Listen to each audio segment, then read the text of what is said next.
You've been told that awakening is freedom, that once you see through the illusion, the game ends and you walk untouched through the world. That's what every book, every teacher, every ideology has hinted at. The moment you wake up, you're free. But that belief is the first mistake. Because what if what you call awakening isn't escape, but the most advanced form of the trap? What if the moment you believe you've transcended the system is the exact moment it has fully absorbed you? Most people never question this. They stop at the first spark of insight and call it enlightenment. The ego loves that. It feeds on it. Because nothing strengthens the illusion more than the belief that you've escaped it. The greatest cage isn't the one you see. It's the one that convinces you it no longer exists. For thousands of years, ancient seekers whispered a forbidden truth. The illusion does not end when you open your eyes. It simply changes shape. It evolves with you. It grows with your perception. And just when you think you've outgrown it, it offers you something new, something radiant, something that feels like truth. That is the final trap. Not ignorance, not darkness, not blindness, but the illusion of awakening. Because before real freedom, there is a test, a final veil that looks divine, feels profound, and appears like the highest truth. It shines brighter than anything you've ever encountered, and almost every seeker mistakes it for the destination. You may have already felt it, that subtle conviction that you finally understand, that you've gone further than most, that you've broken through. And yet, something inside remains unsettled. Something still feels incomplete. That's not failure. That's the design. The illusion isn't crude, it's intelligent. It knows how to adapt. It doesn't only capture the blind, it captures those who believe they can see. The ego plays its final card here. It steals the identity of awakening. At that point, enlightenment isn't freedom. It becomes a persona, a mask, a role, a new name tag for the same old self. That was the warning the ancient mystics left behind, a warning most ignored, dismissed, or distorted. Because the truth is uncomfortable. The illusion does not end with sight. It ends with the collapse of the one who believes they are the seer. Awakening isn't the finish line. It's the entrance to the real labyrinth, the one made of mirrors, where your mind reflects itself endlessly, convincing you that each reflection is truth. And if you don't recognize those reflections for what they are, you will spend your entire spiritual life walking in circles, thinking you're ascending when you're only orbiting the same illusion, wearing different symbols. This is why most seekers never reach real awakening, not because they're unworthy, not because the truth is hidden, but because the illusion adapts faster than they question it. And now that you're here, listening, something inside you already knows. The trap wasn't behind you, it's around you. And worse, sometimes, it's inside you. Say nothing yet, just sit with that. Some people think darkness is something external, a monster, a demon, a ghost watching from behind a curtain. But the truth is far more dangerous. The darkness that has the most power over you is the one you don't even know exists, the one pretending to be holy, sacred, divine, helpful, protective. It whispers in the back of your mind with a voice that sounds like morality. It gives you commands that feel like truth. It doesn't need claws or fangs. It just needs your obedience. And the most disturbing part? You obey without realizing it. We grow up believing what we're told, what is written, what is preached, what is repeated so many times that questioning it becomes taboo. You're not encouraged to think. You're encouraged to follow. You are taught punishment before you are taught curiosity, fear before understanding, obedience before awareness, submission before intelligence. And that is where the problem begins. Because anything that demands unquestioned devotion without giving room for reflection is not truth, it is control. Anything that threatens you with suffering if you disobey is not divine, it is ownership. Anything that demands worship but offers no proof of freedom is not a god, it is a master. And for centuries, humanity has mistaken fear for righteousness. People kneel because they are afraid, not because they understand. People worship because they were told to, not because they discovered truth through experience. Millions live, pray, follow rules and rituals, not knowing whether the presence they bow to is truly divine or simply another power using belief as a leash. Some call it tradition, some call it devotion, some call it salvation. But when you strip away the labels, the rituals, the symbols, the temples, the scriptures, you're left with one question that very few dare to ask: who benefits from my fear? Because if a God is truly loving, why would fear be necessary? If truth is absolute, why would doubt be forbidden? If the divine is all-knowing, why would questions be dangerous? A real source of truth doesn't punish inquiry, it welcomes it. A real divine presence doesn't crave worship, it radiates understanding. A real higher consciousness doesn't demand followers, it awakens leaders. So if something demands loyalty, obedience, submission, fear, guilt, or suffering, then maybe, just maybe, it isn't what you were taught it is. Maybe what you think is a source of protection is actually a web. And the moment you stop following blindly, the illusion starts to crack. People aren't controlled by chains anymore. They're controlled by narratives, by belief systems, by identity, by spiritual hierarchy.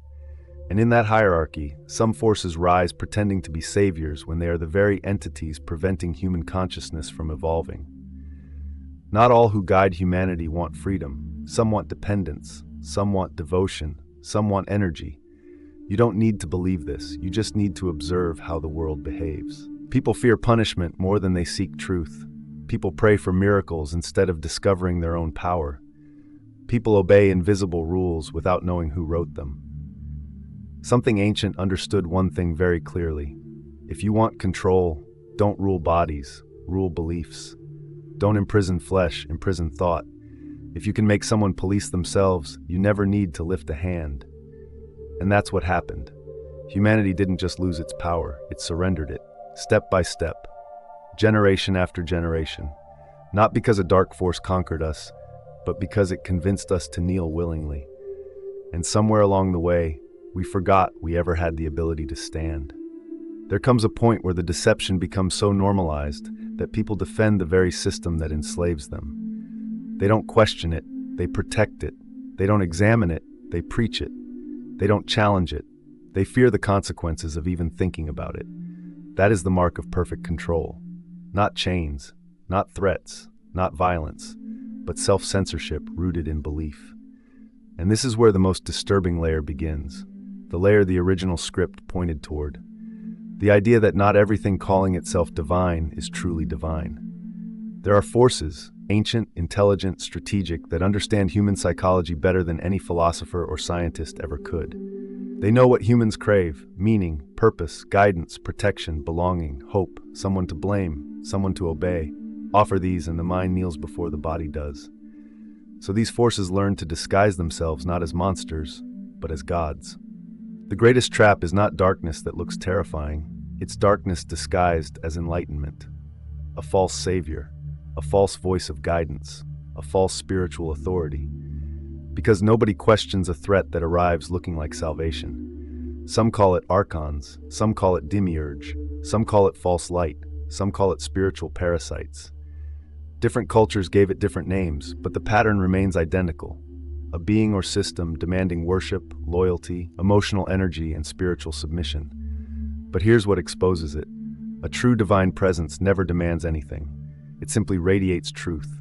No threat, no fear, no guilt, no punishment. A false god needs control. A true source needs nothing. Once you understand that difference, the world looks different. Suddenly, the teachings you grew up with are filled with contradictions you never noticed. Fear disguised as morality, punishment disguised as discipline, obedience disguised as devotion. And if you look closely, every false system begins with the same psychological weapon. You are flawed, incomplete, unworthy, and you need us. That sentence alone has enslaved billions. Because once someone believes they are insufficient by nature, they become dependent, they seek validation, they seek forgiveness, they seek approval, they seek a savior. And the false god, the parasite, the architect of the illusion, offers itself as the answer. But here's the uncomfortable truth most people avoid. You were never broken. You were never powerless.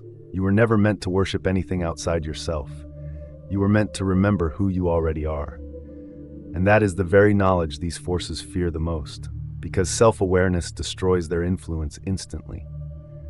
A person who knows their inner power cannot be manipulated, cannot be controlled, cannot be ruled through fear, cannot be enslaved by narratives, Because once awareness awakens, the system collapses. And maybe that is why certain ideas are forbidden, why questioning belief is labeled dangerous, why spiritual independence is mocked, punished, or silenced. Because somewhere behind the curtain, something doesn't want humanity to wake up. Not because we are weak, but because we are powerful and unaware of it. The moment you recognize that, truly recognize it, the illusion begins to unravel. And once it unravels, you can never go back. If everything ended with manipulation of beliefs, it would already be disturbing.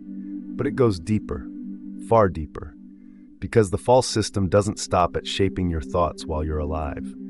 It influences what happens after death. Most people assume that when the physical body dies, the soul automatically rises to truth. They believe death removes confusion, ego, and illusion.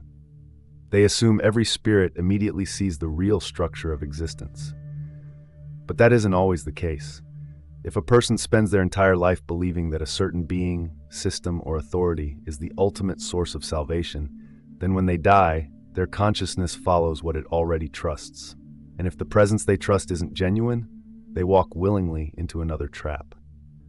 Think about it. If a soul has been conditioned to obey, fear, or rely on something for a lifetime, why would that conditioning disappear instantly? It doesn't. This is why so many ancient traditions warned, death doesn't free you from illusion. Awareness does. Souls caught in the web of belief are guided toward a light, a gate, a realm that feels comforting, familiar, and holy. It mirrors their religious expectations, their cultural programming, their deepest fears and hopes.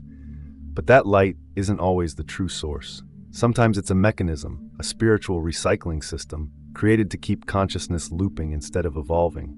The soul feels relieved, it feels welcomed, it feels seen, it feels judged, and then forgiven. And then, just as it begins to trust, it is offered a choice disguised as destiny. Return and learn again. Return and purify yourself. Return because you are still unworthy. The cycle repeats. Incarnation after incarnation, memory wiped, will broken, awareness dimmed, all while believing the process is divine. And here is where the silence breaks, the part most people are not ready to hear. A true divine intelligence would never need you to repeat life after life just to earn worthiness. It would never demand worship. It would never threaten punishment. It would never require loyalty. It would empower you instantly. If the soul is eternal, why would perfection require suffering? If consciousness is sacred, why would growth require fear?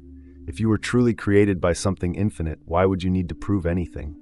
The false system keeps humanity looping because the loop generates energy, emotional energy, mental energy, spiritual energy, fear, hope, worship, guilt, devotion, confusion. These emotions are not random, they are fuel. And the entities behind the illusion thrive on that fuel. Not demons, not gods, not angels. Something older, something neither benevolent nor evil, but hungry. A force that discovered the easiest way to harvest energy isn't through violence, but through belief. If something can convince a soul to obey willingly, it never needs to use force. That is the masterpiece of the trap. And yet, despite all of this, some people escape, not through rebellion, not through denial, not through hatred, but through awareness. Awareness cracks the illusion. Awareness removes consent. Awareness restores memory. And once awareness awakens, the false light loses its hold. Because a conscious soul doesn't follow out of fear, it chooses based on truth. And truth does not whisper, threaten, or demand. It simply exists, waiting to be recognized. Once you recognize the pattern, something inside you shifts. You no longer follow blindly. You no longer kneel out of fear. You no longer surrender your will just because a voice sounds ancient, sacred, or holy. Instead, you begin to question. Not from rebellion, but from intelligence. You start asking the questions no system wants you to ask. Why do I need permission to awaken? Why must I worship instead of understand? Why should I fear something that claims to love me?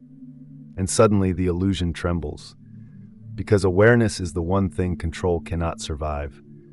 The most powerful moment in any awakening is not a vision, not a miracle, not a voice from beyond, but a simple realization.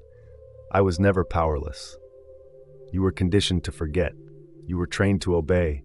You were guided away from your own consciousness. Not because you were weak, but because your potential was dangerous to those who feed on ignorance. A conscious human is unpredictable. A conscious soul cannot be owned. A conscious being does not serve, it creates. The moment you reclaim your inner authority, everything that once controlled you loses access. The false light offers deals. True consciousness offers freedom. The false system demands loyalty. Truth encourages exploration. False gods require followers. The true source creates masters. So how do you break the cycle? You don't escape, you remember. Remember that no external force has the right to define your worth. Remember that awareness is your original nature, not fear.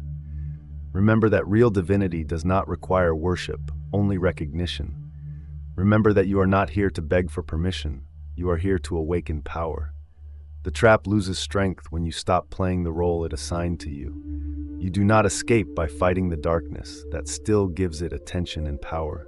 You escape by understanding the illusion and choosing differently. When you face death, whether in meditation, ego dissolution, near-death experience, or the final moment of this lifetime, and a presence appears offering salvation, guidance, or judgment, ask one thing: do you require my worship? Anything that needs loyalty, fear, emotional energy, or devotion is part of the system. Anything that threatens consequence for independent thought is part of the trap. Anything that tries to convince you that you are incomplete without it is feeding off you.